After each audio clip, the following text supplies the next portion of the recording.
Mark chapter 9. And he said to them, Truly I tell you, some who are standing here will not taste death before they see that the kingdom of God has come with power. After 6 days, Jesus took Peter, James, and John with him and led them up a high mountain where they were all alone. There he was transfigured before them. His clothes became dazzling white, whiter than anyone in the world could bleach them. And there appeared before them Elijah and Moses, who were talking with Jesus. Peter said to Jesus, Rabbi, it is good for us to be here. Let us put up 3 shelters, one for you, one for Moses, and one for Elijah. He did not know what to say. They were so frightened. Then a cloud appeared and covered them, and a voice came from the cloud. This is my son, whom I love. Listen to him.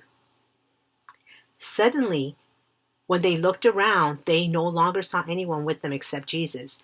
As they were coming down the mountain, Jesus gave them orders not to tell anyone what they had seen until the Son of Man had risen from the dead. They kept the matter to themselves, discussing what rising from the dead meant.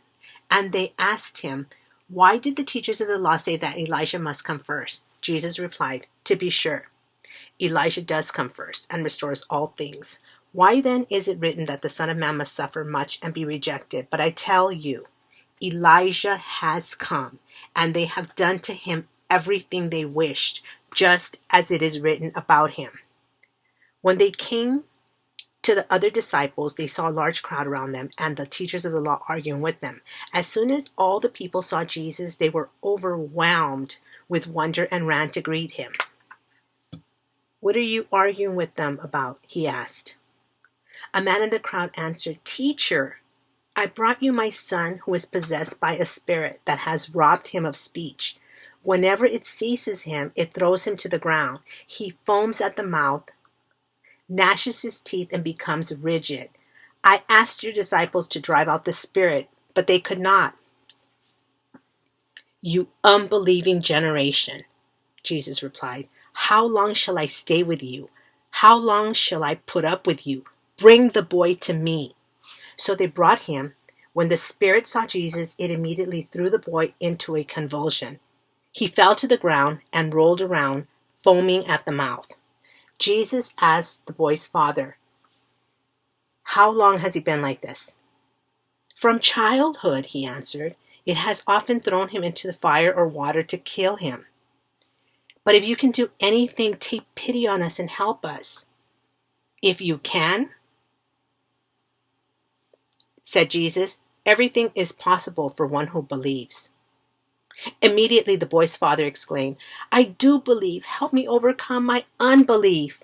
When Jesus saw that the crowd was running to the scene, he rebuked the impure spirit. You deaf and mute spirit, he said, I command you, come out of him and never enter him again. The spirit shrieked, convulsed him violently, and came out. The boy looked so much like a corpse that many said, He's dead. But Jesus took him by the hand and lifted him to his feet, and he stood up. After Jesus had gone indoors, his disciples asked him privately, Why couldn't we drive it out? He replied, This kind can come out only by prayer. They left that place and passed through Galilee. Jesus did not want anyone to know where they were, because he was teaching his disciples. He said to them, The Son of Man is going to be delivered into the hands of men. They will kill him, and after 3 days he will rise. But they did not understand what he meant and were afraid to ask him about it. They came to Capernaum. When he was in the house, he asked them, What were you arguing about on the road? But they kept quiet because on the way they had argued about who was the greatest. Sitting down, Jesus called the 12 and said, Anyone who wants to be first must be the very last, and the servant of all. He took a little child whom he placed among them. Taking the child in his arms, he said to them, Whoever welcomes one of these little children in my name welcomes me, and whoever welcomes me does not welcome me, but the one who sent me. Teacher, said John, we saw someone driving out demons in your name, and we told him to stop, because he was not one of us. Do not stop him, Jesus said. For no one who does a miracle in my name can in the next moment say anything bad about me. For whoever is not against us is for us. Truly I tell you, anyone who gives you a cup of water in my name, because you belong to the Messiah, will certainly not lose their reward. If anyone causes one of these little ones, those who believe in me, to stumble, it would be better for them if a large millstone were hung around their neck and they were thrown into the sea. If your hand causes you to stumble, cut it off. It is better for you to enter life maimed than with two hands to go into hell, where the fire will never go out.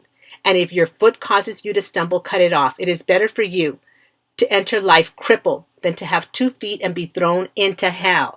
And if your eye causes you to stumble, pluck it out. It is better for you to enter the kingdom of God with one eye than to have 2 eyes and be thrown into hell, where the worms that eat them do not die, and the fire is not quenched. Everyone will be salted with fire. Salt is good, but if it loses its saltiness, how can you make it salty again? Have salt among yourselves and be at peace with each other. And this is the end of Mark chapter 9.